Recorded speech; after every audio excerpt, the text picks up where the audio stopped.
Bonjour, Bonjour, je m'appelle Mélanie, je suis étudiante en soins infirmiers. moi c'est Kim, je suis aussi étudiante en soins infirmiers.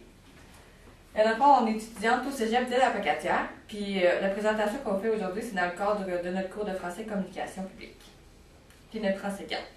Dans le fond, le sujet qu'on a choisi de parler aujourd'hui, ça va être la prévention contre les ITSS, qui est les infections transmises sexuellement ainsi que par le sang, ainsi que les moyens de contraception qu'on trouve le plus souvent au Québec. Donc, on va commencer avec les ITSS. Dans le fond, les ITSS qu'on va vous présenter, ça va être la chlamydia, la syphilis, l'herpès, après ça, l'hépatite A, B, C, la gonorrhée, le VIH ainsi que le sida, ainsi que le VPH qui est le virus du papillon humain. Pour chaque type d'ITSS, on a choisi ça comme on a fait des sous-catégories. On va vous parler de la description en général, c'est quoi la maladie, ses symptômes, ses traitements, la prévention qu'on peut faire suite à cette maladie-là, les complications, la transmission ainsi que le dépistage. Moi je vais commencer par vous parler de la chlamydia. Ici dans le fond on peut voir un pénis qui a des petites lésions. Puis il y a une gorge aussi avec des taches blanches. Au niveau des habitants. Ouais. Dans le fond, la chlamydia, c'est une infection causée par la bactérie Chlamydia trachomatis. C'est une personne, dans le fond, la personne peut attraper plus d'une fois dans sa vie la chlamydia.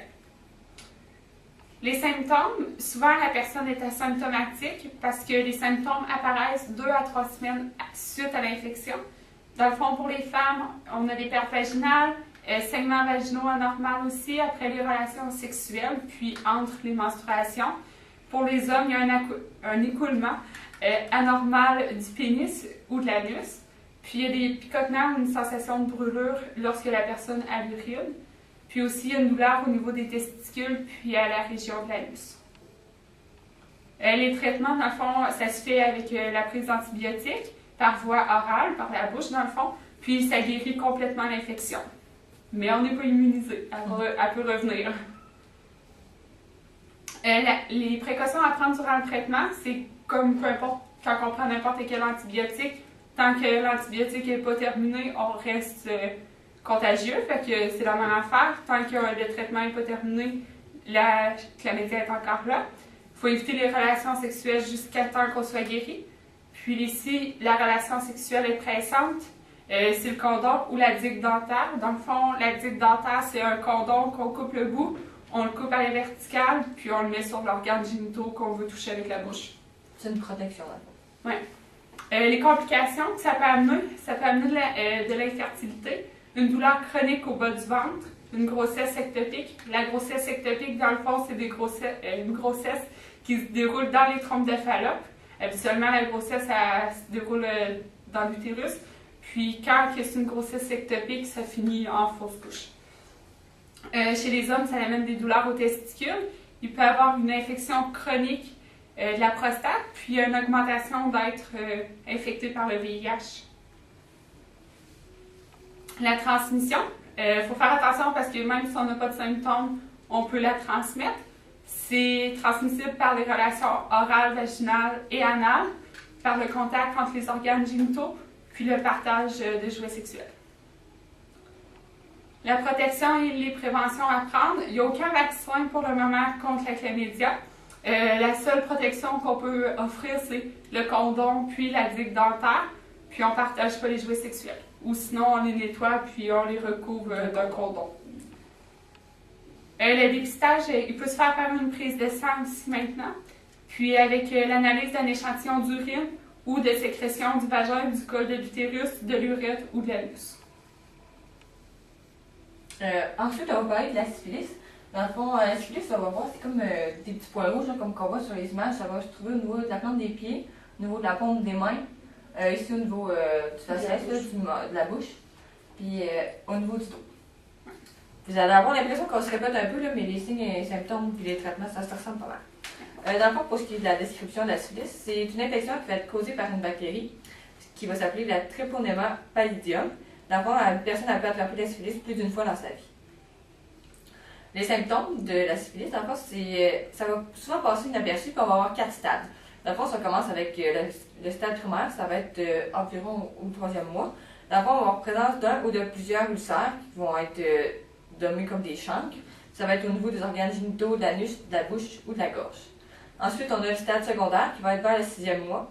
C'est des symptômes semblables à ceux de la grippe, là, comme éternuement, la personne va tousser, va avoir des courbatures. Ensuite, on peut avoir des rougeurs au niveau de la paume et des pieds et des mains, comme que je vous ai montré tantôt sur les images. Puis, au stade de latence, c'est plusieurs années suite après l'infection, il n'y aura pas de symptômes. Fait que c'est là que ça va être un peu plus dangereux. La personne va pouvoir penser que « Ah, yes, je suis guérie, tu sais, c'est tout moins beau. » Mais c'est pas ça. Ensuite, on a le stade tertiaire, que la personne est plus contagieuse, mais elle peut développer des maladies graves. Le traitement, ça va être avec la médication pour ce qui est du stade primaire et secondaire, puis ça va se guérir de façon complète.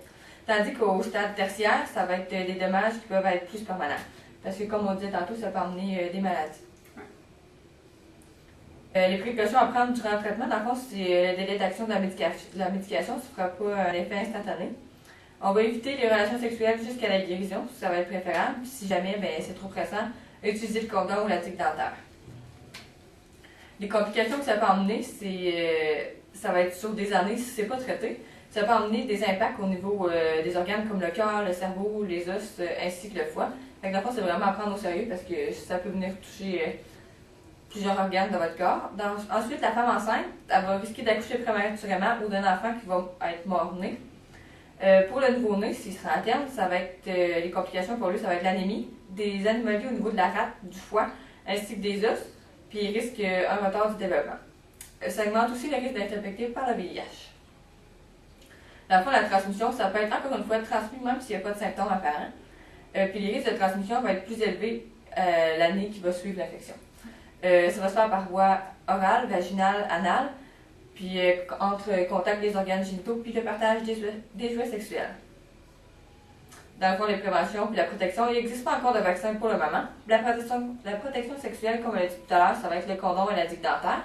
Puis, encore une fois, si possible, de ne pas partager les jouets sexuels. Puis le dépistage, pour lui, c'est pas compliqué, c'est une prise de sang. Je vous parle de l'herpès génital. Ici, on voit un pénis, une vulve avec des petits boutons, puis une bouche qui a un feu sauvage. L'herpès génital aussi est présente soit buccale ou génitale. L'herpès, c'est une infection causée par le virus de l'herpès simplex de type 1 ou de type 2. Le virus de type 1, il peut se transmettre aux organes génitaux, mais c'est principalement la bouche. C'est ce qu'on appelle, nous, le feu sauvage. Le virus de type 2, il touche principalement les organes génitaux, puis c'est rare qu'il se transmet à la bouche. La personne elle peut être infectée par le type 1 et le type 2, puis c'est pour la vie.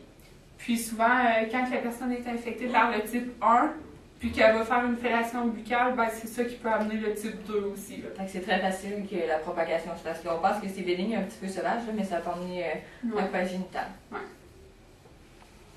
Dans le fond, les symptômes, pour la première poussée, au début, il n'y a pas de symptômes. Puis après, la première poussée, elle apparaît 6 jours après l'infection. Dans le fond, c'est ça, il y a plusieurs poussées durant la vie. Puis lors de la première poussée, il y a la présence des cloques.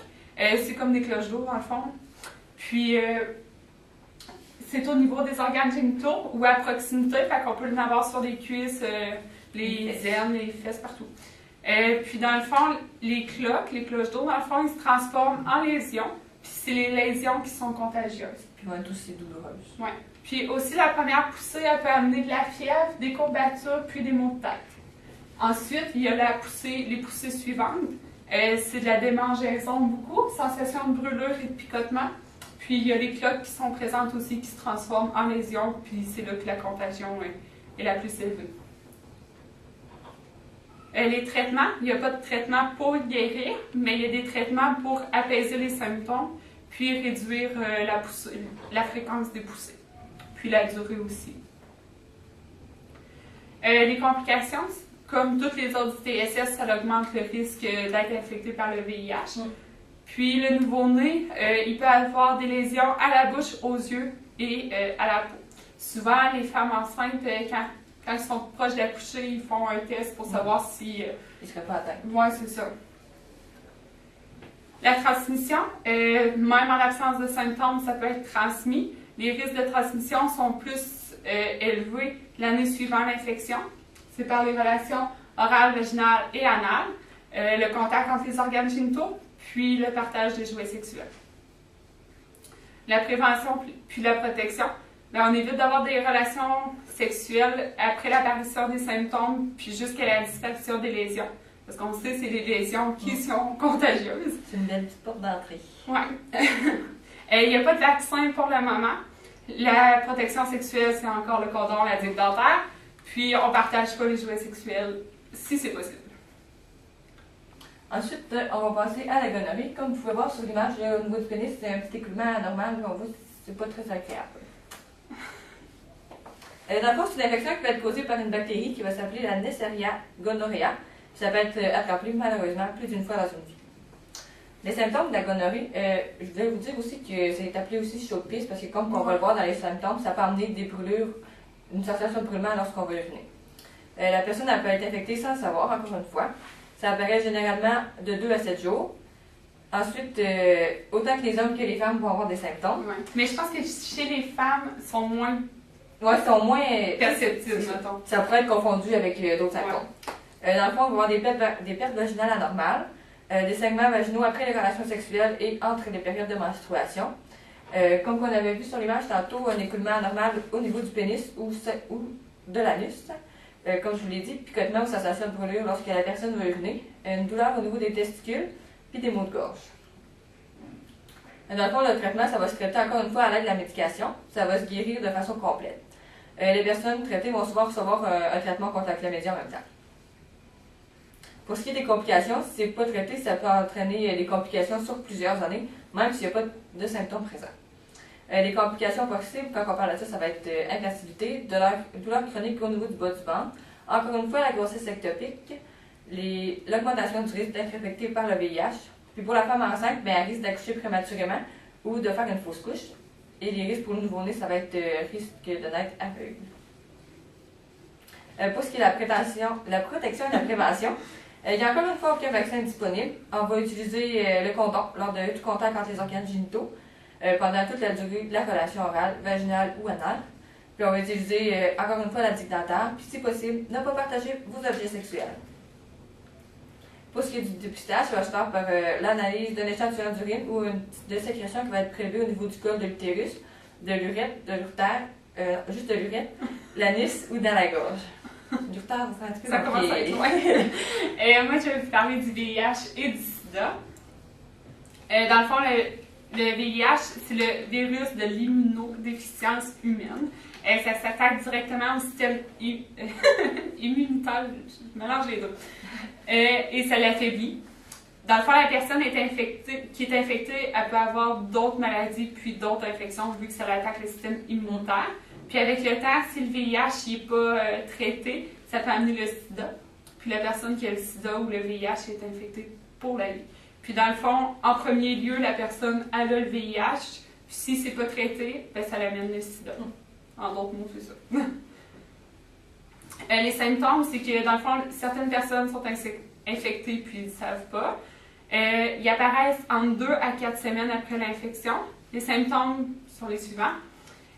Ils ressemblent à ceux de la grippe, fait courbature, toux, éternuement, fièvre, maux de tête. Comme dans les symptômes, on a la fièvre aussi, les maux de tête ou de gorge, les ganglions enflés au niveau du cou, des aisselles puis des aines. Il y a des ulcères dans la bouche, la rougeur sur le tronc puis dans le visage. Il y a des nausées puis des vomissements puis de la diarrhée puis il y a une perte de poids qui est très importante. Il n'y a aucun traitement pour le VIH, mais il y a un suivi médical très étroit. Ça peut contrôler le virus puis limiter la gravité de l'infection. C'est vraiment à prendre au sérieux. Ouais. Puis bon, c'est très important d'aviser les partenaires sexuels puis de consommation de drogue parce qu'on sait que c'est transmissible aussi par le sang. La personne qui a le VIH ou le sida, elle a l'obligation légale de dévoiler son statut sérologique. Ça veut dire que tu vas prendre une prise de sang, tu vas te faire un vaccin, tu dois dire à l'infirmière, à la personne qui est là, j'ai le VIH, j'ai le sida, puis de toute façon, ça reste confidentiel, nous, on n'en parle pas. Mais je crois même qu'il est aussi bénigne qu'un tatou, là, la personne devrait utiliser son tatouage ou son perceur. Oui. Puis, bon, dans le fond, il y a un service d'information et d'accompagnement juridique pour les personnes atteintes de VIH. Ça donne des informations sur les droits. Puis, c'est offert par la Coalition des organismes communautaires québécois de lutte contre le sida. Dans le fond, c'est le COQ-SIDA. Pour la région de Montréal, le numéro, c'est le 514-844-2477, le poste 34. Puis, à l'extérieur de Montréal, c'est le 1-866-535-0481, le poste 34. Puis, il y a aussi une adresse email, c'est le VIH Infodroit, Infodroit au pluriel, à commercial-coxsida.com. Puis on va mettre le lien pour le PowerPoint avec notre vidéo pour toutes les informations. Bon, les complications, dans le fond, s'il n'y a pas de traitement, après quelques années sans suivi médical, il y a un affaiblissement du système immunitaire qui peut entraîner des problèmes graves comme le cancer, des infections aux poumons, aux yeux ou au cerveau. Puis ça évolue vers le sida, puis à ce stade-là, il n'y a plus rien à faire, puis ça peut amener la mort aussi. Dans le fond, votre système immunitaire, ben, il ne se combattra plus contre le virus. Même une grippe, là, ça peut être mortel. La transmission, bon, ça peut être transmis même si la personne n'a pas de symptômes, encore une fois. Le risque de transmettre le VIH augmente si l'autre personne a une TSS. Une personne qui a le VIH, qui a une relation sexuelle avec une personne qui a la chlamydia, ben, c'est sûr que... Ça augmente son risque. Oui, c'est ça. Bon, c'est transmis par les relations sexuelles puis par le sang. Ça peut se produire lors de relations vaginales, anales, orales, avec le partage des jouets sexuels ou le contact entre les organes génitaux. Quand il y a partage du matériel d'injection de drogue, quand il y a des perçages ou tatouages sans matériel stérile, puis le contact entre un liquide contaminé comme du sang, là, comme nous, on est à risque de ça, c'est pour ça que la personne est mieux de dire son statut sérologique. Pour qu'on puisse faire de la prévention, mettre nos gants. Oui, c'est ça. La personne aussi qui a juste une graphine là, qui présente du sang sur la peau, c'est une porte d'entrée, puis c'est un danger pour l'autre personne. Dans d'autres pays, les transfusions sanguines, c'est à risque. Ici, au Québec, Emma Québec regarde si la personne a le VIH ou n'importe quelle autre maladie. Puis c'est ça. Fait qu'ici, il n'y a pas de risque pour ça. Ouais. Pardon. Bon, pour la protection de la prévention, il n'y a pas de vaccin. Protection sexuelle, bon. Quand il y a tout contact entre les organes génitaux, on prend un condom ou une digue dentaire. Pour le matériel d'injection, on prend du matériel stérile. Puis pour tatouage aussi, on ne partage pas les jouets sexuels. Puis il y a une prise de médicaments antiviraux qui diminue les effets. Il y a le dépistage. Bon, pour le VIH, quand on a un comportement à risque, comme que j'ai dit tantôt, on peut passer un test. Le test, il se fait par une prise de sang, de façon anonyme au CLSC ou à l'hôpital. Puis, tu n'as pas besoin de montrer ta carte d'assurance maladie. La personne, elle ne sait pas le nom. C'est comme juste un numéro. Fait que c'est bien pour ça. Ensuite, on va vous parler, on a regroupé ensemble l'hépatite A, B et C. Puis, ce qu'ils ont en commun, c'est que ça touche tout principalement le foie. Dans le fond, comme je viens de vous dire, les hépatites A, B et C sont des inflammations du foie qui vont être causées par des virus différents. En fait, si on y va avec les symptômes, les personnes n'ont pas toujours les mêmes symptômes, mais ils peuvent avoir les suivants, comme la fatigue, la perte d'appétit, nausées, vomissements, douleur au niveau du ventre, de la fièvre, des diarrhées, la jaunisse, des selles pâles, puis des urines plus foncées. Dans le fond, l'apparition des symptômes va différer tout dépendant de l'hépatite. L'hépatite A, ça va être plus entre 15 et 50 jours. Au niveau de l'hépatite B, ça va être entre le 1er et le 6e mois, tandis que l'hépatite C, ça va être de 2 semaines à 6 mois. Pour ce qui est des traitements, pour l'hépatite A, ça se guérit habituellement, d'elle-même dans l'espace d'environ 2 mois. Le corps il va développer des anticorps qui vont faire en sorte que la personne elle va se protéger contre le restant de sa vie. C'est aussi bénigne que, tu sais, comme la varicelle. Tu ne l'auras pas une deuxième fois, habituellement, tu es immunisé. Pour ce qui est de l'hépatite B et C, ça va se guérir sans traitement en moins de 6 mois. Puis, dans certains cas, ça se peut que l'infection se traite pas. Dans le fond, la personne va devenir un porteur chronique. Il existe des traitements pour limiter les complications. Ensuite, quand on parle de complications, on parle souvent des complications dans les hépatites B et C. Puis on va parler de cirrhose ainsi que de cancer du foie. La cirrhose aussi, ça peut être comparable à la jaunisse, là, les symptômes. Pour ce qui est de la transmission, dans le fond, l'hépatite A, ça va être un virus qui va être présent dans les selles de la personne qui va être infectée. Puis ça peut se transmettre aussi facilement que par la consommation d'eau ou d'aliments contaminés. Fait que pour ça, quand on va dans le sud, on préconise de prendre des bouteilles d'eau qui n'ont pas été pré-remplies, ainsi que de laver ses aliments avant. L'hépatite B, ça va être par la transmission par la relation sexuelle ou par le sang. Dans le fond, par la voie sexuelle, ça va être lors de relations vaginales, anales ou simplement le partage des choses sexuelles. Pour l'hépatite C, ça va être des relations sexuelles ou par le sang. Quand on parle de relations sexuelles, ça va être lors de la pénétration du pénis dans le vagin ou dans l'anus. Puis c'est sûr que c'est plus rare dans l'anus, mais aujourd'hui, c'est sûr que on est plus ouvert d'esprit. Puis c'est sûr que des personnes qui s'affirment plus, comme les homosexuels, sont plus à risque de développer des complications lors de la pénétration anale parce que ça peut amener des créations de fissures.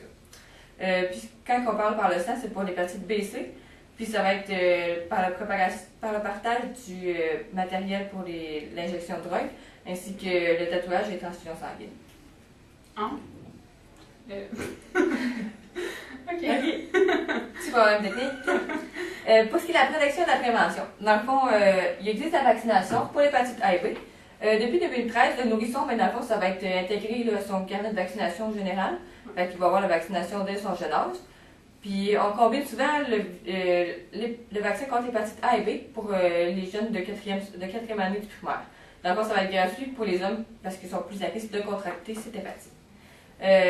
Pour la préparation de la consommation de drogue, qu'est-ce qu'on préconise? C'est un lavage des mains puis le matériel stérile, là, qui est la même affaire aussi pour tatouage et perçage. Pour ce qui est de la protection sexuelle, le condom, ça va être pour éviter l'hépatite A, B et C. On va utiliser un carré de latex, comme on a dit tantôt, la tique dentaire, des gants de latex, puis on va éviter le partage des jouets sexuels. Puis n'hésitez pas, si vous croyez avoir un signe et symptôme, de consulter un professionnel de la santé ou appeler simplement au 811 à InfoSanté. Puis quand on dit de se laver les mains, c'est peut-être que la personne est allée aux toilettes, elle a fait des selles, puis elle ne s'est pas lavé les mains, puis ça peut être aussi niaiseux que ça. C'est ça, tantôt on dit que l'hépatite A c'était transmis par la personne qui l'avait dans ses selles. Ouais. OK. Je vais vous parler du virus du papillon humain, le VPH dans le fond. On voit, c'est des petits boutons qui apparaissent un peu partout. Dans le fond, c'est un virus, il y en a beaucoup, là. Il y a plusieurs types de virus, puis il y en a 40 qui sont transmissibles sexuellement. Parmi eux, il y a le VPH à faible risque de cancer, c'est par des condylomes, c'est des petites bosses qui apparaissent sous la peau. Puis il y a les types de VPH à risque élevé de cancer. La plupart des hommes et des femmes qui ont une vie actuelle sexuelle active auront une infection à VPH au cours de leur vie. Puis, dans le fond, une personne elle peut être infectée par un type de VPH, puis n'en avoir plein d'autres après. Là. Puis, même si, exemple, moi j'attraperais un type de VPH, je peux le avoir le même. C'est comme la chlamydia. Là. Puis, depuis 2 ans, je crois, les hommes ils ont le vaccin contre le VPH, vu qu'il y a plus d'homosexuels. Puis, c'est des pratiques plus à risque. Ouais.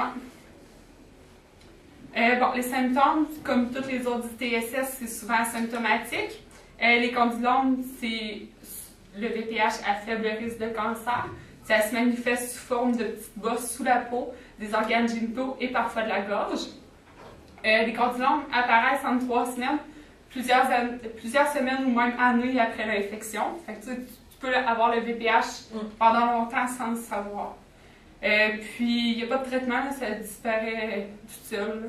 Sans traitement, ça disparaît en quelques années. Fait que mais ça peut toujours réapparaître. Dans le fond, ça disparaît, mais si t'es pas allergique, ça peut revenir. T'es pas guéri, là. Ouais. Les complications des infections à risque élevé de cancer. Bon, chez la femme, ça peut amener des lésions au col de l'utérus qui amènent le cancer du col de l'utérus. Ça peut amener des lésions au niveau du vagin puis de la vulve, qui amènent aussi les 2 types de cancer. Chez l'homme, c'est des lésions au niveau du pénis. Puis, autant chez les 2 sexes, il peut y avoir des lésions au niveau de l'anus, puis de la gorge. Ouais. Bon, la transmission, même s'il n'y a pas de symptômes, ça peut être transmis. Ça peut être transmis par les relations orales, vaginales, anales, par le partage des jouets sexuels puis le contact des organes génitaux. La protection, on met un condom, puis la digue dentaire aussi. Puis il y a le vaccin qui est offert gratuitement à tous les jeunes de 4e secondaire. Puis c'est ça, ça fait partie du programme québécois d'immunisation. Les traitements, dans le fond, dans la plupart des cas, l'infection est éliminée par le système immunitaire. Puis en quelques mois, puis l'infection est traitée, mais pas guérie. Fait qu'elle peut revenir. Les complications, ça varie selon le type de VPH. Là. Il y en a qui ont juste des condylomes, d'autres que ça peut dépérir au cancer. Le dépistage, ça se fait par un test PAP. C'est l'infirmière, le gynécologue ou le médecin de famille qui peut faire ça. C'est recommandé pour toutes les femmes actives sexuellement entre 21 ans et 65 ans. Voilà. Ensuite, on a fini pour ce qui concerne les ITSS, fait qu'on va passer aux moyens de contraception. Je vais faire une petite énumération des moyens qu'on va parler dans les prochaines diapositives. Dans le fond, on va avoir les contraceptifs oraux combinés, les contraceptifs comme la mini-pilule qui va contenir seulement de la progestérone, l'anneau vaginal, le thème Evra, le Depo-Provera, le stérilet, condom masculin, ainsi que les contraceptifs utilisés après l'accouchement, ainsi que la stérilisation. Un petit fait qui est fun à savoir, dans le fond, les infirmières que nous sommes en devenir, on va pouvoir prescrire des contraceptifs oraux pour une durée de 2 ans. Ouais. Puis la personne, elle doit être, la fille là, surtout, là, elle doit être vue par un gynécologue à partir de 21 ans. Pour effectuer le test PAP, comme on venait de vous parler dans la diapositive précédente. Puis le test PAP aussi, il sert à dépister pour le cancer du col de l'utérus, ces trucs-là. Bon, là, je vais vous parler des contraceptifs oraux combinés. Dans le fond, c'est la combinaison de 2 hormones, qui est l'estrogène puis la progestérone. Ça empêche l'ovulation. C'est efficace à 99,5%. Les effets secondaires qu'il y a, c'est l'irrégularité menstruelle. Il y a des nausées, des douleurs, puis le gonflement des seins. Les avantages, ça régularise le cycle menstruel, ça diminue les douleurs menstruelles, ça protège contre certains cancers aussi. Les complications, il peut y avoir des céphalées. Quand on parle de céphalées, c'est des maux de tête. Puis des douleurs aux jambes. Il faut faire attention, si on allaite, il ne faut pas prendre de contraceptifs oraux combinés. Ensuite, si on a une chirurgie, il faut aviser le chirurgien. Il n'y a pas de protection contre les ITSS et le VIH. Pardon. Il faut faire attention avec la prise de certains antibiotiques parce que si on prend des antibiotiques, l'efficacité de la pilule s'annule quasiment. Là. Fait que souvent, les pharmaciens recommandent d'arrêter la pilule quand on commence la prise d'antibiotiques, puis la recommencer après. Fait que souvent, la femme elle tombe menstruée, puis après ça, c'est correct. Puis il y a des effets secondaires présents les 3 premiers mois. Ensuite, on va parler du contraceptif mini-pilule. Ça va contenir seulement de la progestérone, ce qui va le différencier du premier qui contient aussi de l'estrogène. Ça va venir empêcher l'ovulation en modifiant la paroi de l'endomètre, puis ça rend la glaire moins perméable. Dans le fond, ça va être efficace à 99%, puis ça va être sur une prise régulière qui est recommandée. Dans le fond, ça va être important de vraiment pas déroger, de prendre tout le temps le contraceptif au même moment de la journée, puis essayer de ne pas en l'oublier parce que sinon, l'effet est moins là. Ça va être compatible avec l'allaitement, comparativement au premier qu'on avait dit. Les effets secondaires, ça va amener des irrégularités menstruelles. Ensuite, on va voir la pilule contraceptive d'urgence qui s'appelle Plan B, qu'on peut la prendre 120 heures après le rapport sexuel en question. Ensuite, le stérilet du lendemain qui va être d'une durée de 7 jours. Ça va venir retarder l'ovulation. Son efficacité diminue à 60% si on attend au 5e jour après la relation sexuelle. S'il y a un vomissement 2 heures après la prise, on doit le reprendre. Puis si les menstruations ne sont pas survenues une semaine après la date prévue, ça va être important de faire un test de grossesse. Il y a l'anneau vaginal Nuvaring, dans le fond.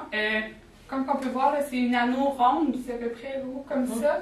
On le plie, puis on le rentre dans le vagin, puis ça s'accote après le col de l'utérus. Ça contient des estrogènes et de la progestérone. Ça empêche l'ovulation aussi. C'est efficace à 99%. Les effets secondaires, il y a céphalée, des maux de tête dans le fond. Il y a des nausées, pertes vaginales qui peuvent augmenter. Les avantages, dans le fond, ça régularise le cycle menstruel. Les douleurs menstruelles sont diminuées. Puis ça prévient contre certains cancers. Les complications, il y a des maux de tête importants. Il y a des douleurs aux jambes et thoraciques, puis il y a une difficulté respiratoire. Dans le fond, l'utilisation, c'est que l'anneau elle reste en place 3 semaines. Quand on arrive à la 4e semaine, on l'enlève. Puis 2-3 jours après, 3-4 jours, 4 jours. Ouais, 3-4 jours après le retrait, les règles sont supposées débuter. Puis si, exemple, l'anneau glisse en dehors du vagin, on le prend, on le rince à l'eau froide, puis on le remet en place. Mais ce qui est désagréable un peu, c'est que ça peut être ressenti par le partenaire.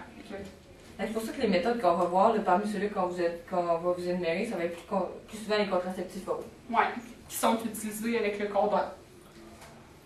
Ensuite, on a le Thymebra. Dans le fond, ça va contenir des hormones, de la progestérone et de l'estrogène. Puis son action, ça va être d'empêcher l'ovulation. Ça va être efficace à 99,5%. Par contre, ça va amener des irrégularités menstruelles, des nausées, puis des douleurs ainsi que des gonflements au niveau des seins. Comme avantage, ça va régulariser le cycle, ça va diminuer la douleur menstruelle puis les risques d'exposition à certains cancers. Puis les complications, ça va être des maux de tête sévères, des douleurs au niveau des jambes, au niveau thoracique, ainsi que des difficultés respiratoires. Puis qu'est-ce qui est moins intéressant avec le Thymebra, certaines personnes vont pouvoir l'aimer, mais d'autres moins, c'est que c'est un thème, fait que mettons l'été, tu es en bikini, mais si tu te laisses sur le ventre, c'est sûr que ça va paraître un peu. Mais ça peut être le fun pour les personnes qui oublient de prendre leur contraceptif oraux parce que c'est une durée plus longtemps. Je crois que si tu gardes en place 1 mois. C'est 1 semaine qu'on change pendant 1 mois. Puis j'ai entendu comme la 4e semaine, c'est comme l'anneau où on l'enlève, puis la personne est supposée avoir ses règles. Moi, je vais vous parler du dépôt Provera. Dans le fond, c'est une injection qui contient seulement de la progestérone. Elle empêche l'ovulation, puis elle rend l'utérus inapte à recevoir l'ovaire, fécondé, puis ça modifie la glaire. Le vulve. C'est efficace à 99,7%, donc c'est bien. Les effets secondaires, il y a des saignements irréguliers, puis non prévisibles. Il y a une prise de poids de 2,5 kg, fait que pour les jeunes filles qui commencent les moyens de contraception, c'est peut-être pas la meilleure parce que c'est dur pour l'estime de soi. Parce que 5 kg, c'est quand même. 5 kg. 2,5 kg, c'est quand même 5 livres. Fait que, il y a une perte osseuse qui est irréversible quand tu arrêtes l'injection après 2-3 ans. Puis après, il y a des avantages, quand même. Il y a l'injection qui est aux 11 à 13 semaines, fait que ça peut être bien. Tu es quand même 2 mois à 3, quasiment 3 mois à pas passer. Ça peut convenir aux fumeuses, parce que la pilule, ça convient. Il n'y a pas toutes les sortes de pilules qui conviennent aux femmes qui fument. Puis, 66% des femmes qui ont pris l'injection, à partir de la 2e année, ils n'ont plus de menstruation. Oui, de règles. Les complications, des céphalées sévères, des maux de tête sévères, dans le fond, douleurs aux jambes, puis des douleurs thoraciques, puis une difficulté respiratoire. Ensuite, on a le stérilet. On a 2 sortes, le Novaté et le Flexi T300. Dans le fond, ça va contenir du cuivre ou de la progestérone.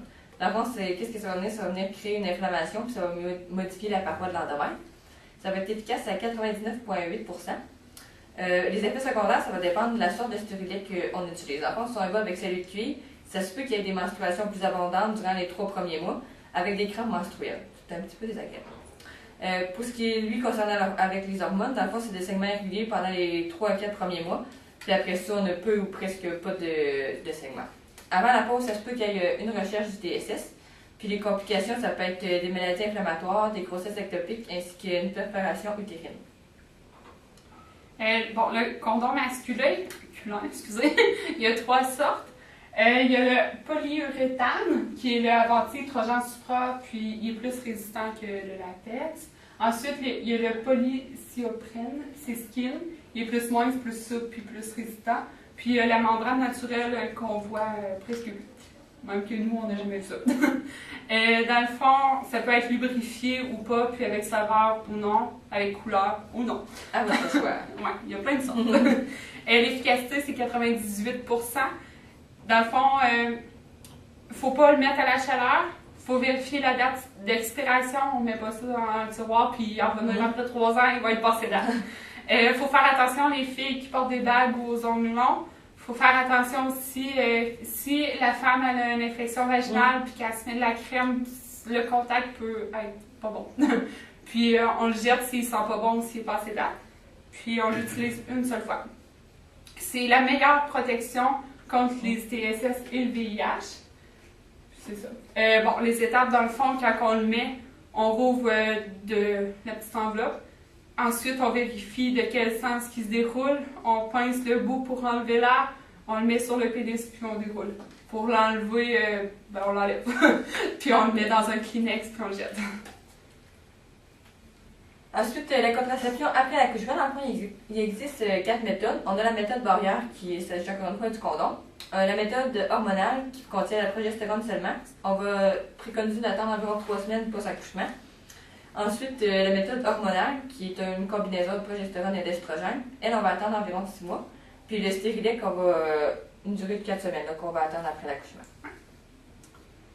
Moi, je vais parler de la stérilisation. Il y a la vasectomie chez les hommes. Dans le fond, on coupe le petit canal déférent. C'est ce qui amène les spermatozoïdes. Le canal papa. Oui, le canal papa. C'est efficace à 99,9%. Il y a la ligature des trompes chez les femmes, c'est qu'ils mettent des petites pinces au niveau des trompes de Fallope. C'est efficace à 99,6%. Par contre, c'est pas une protection contre les ITSS ni le VIH. Ça peut prévenir pour ne pas avoir de bébé, là, mais il faut continuer à mettre des condoms quand même. C'est compatible avec l'allaitement, mais ça peut être... au début, là, ça peut perturber un peu. Puis, c'est réversible, mais les taux de réussite sont plus ou moins efficaces. La vasectomie, c'est efficace dans 30 à 85% des cas, puis la ligature, c'est 40 à 75%. Donc, en gros, si on fait un petit résumé de notre présentation, ce qu'on aimerait que vous reteniez, c'est dans le fond, protégez-vous, utilisez la méthode que vous voulez. C'est sûr que pour les ITSS, c'est le condom qu'on va préconiser. Ouais. Partagez pas vos objets sexuels, puis lors de relations orales ou vaginales, utilisez le condom. Ouais. Puis pour le partage du matériel de drogue et tout, on partage pas, on prend du matériel neuf, stérile. Pour les tatouages, perçages, c'est la même affaire. Puis le CLSC ou Info Santé, ça demeure une bonne source d'information. CLSC, vous en avez dans tous les villages.